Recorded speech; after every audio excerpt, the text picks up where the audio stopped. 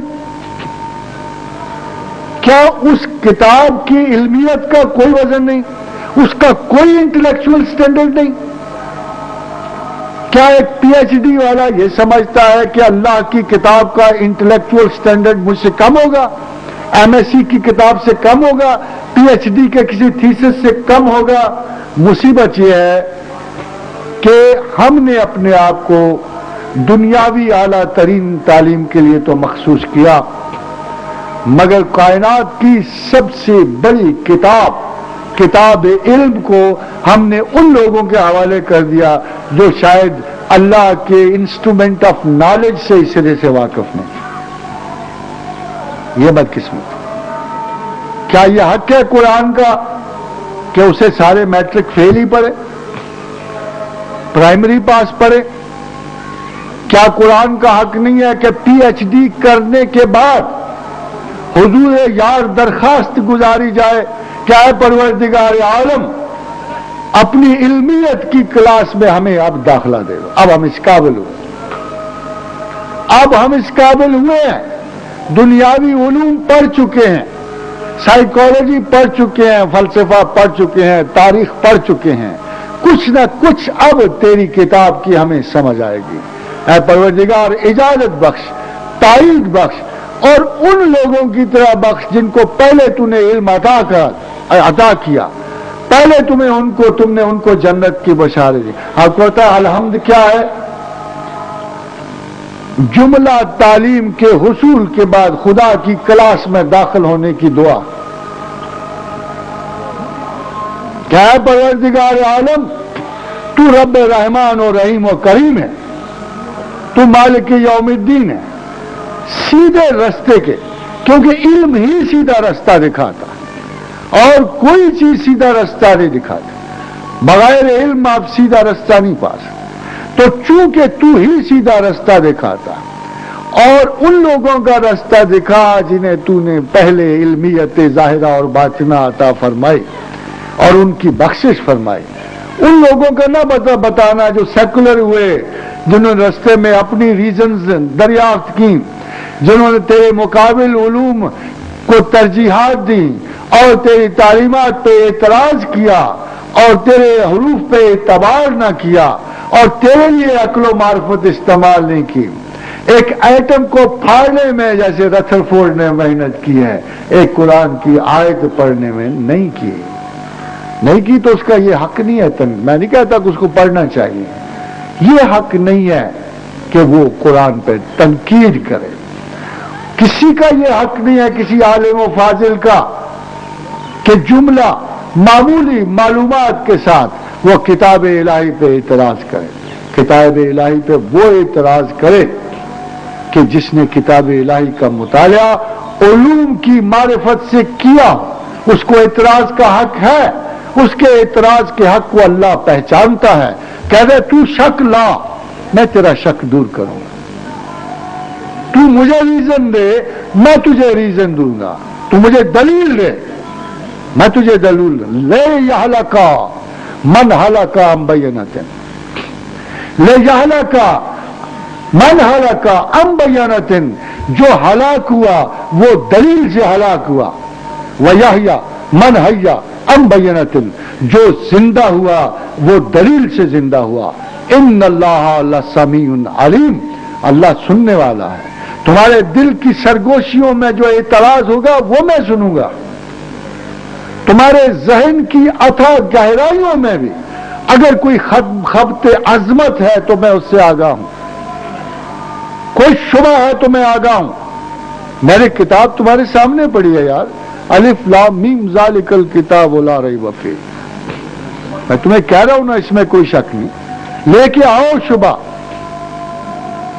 ضد نہ لے کے آنا، تعلیم کا شوق لے کے آنا، آگے بڑھنے کا شوق لے کے آنا، پھر اس کتاب پہ غور کرنا، جاہلوں کی طرح ضد کر کے سیکولرسٹ کی طرح یک قلم موقوف نہ کر دینا میری کتاب کو۔ تو اللہ بتا کیا کہتا ہے جی؟ اللہ کہتا ہے میں نے ان لوگوں کو کتاب پڑھنے کی توفیق ہی نہیں دی، جو علم سے انصاف ہی نہیں کر سکتے۔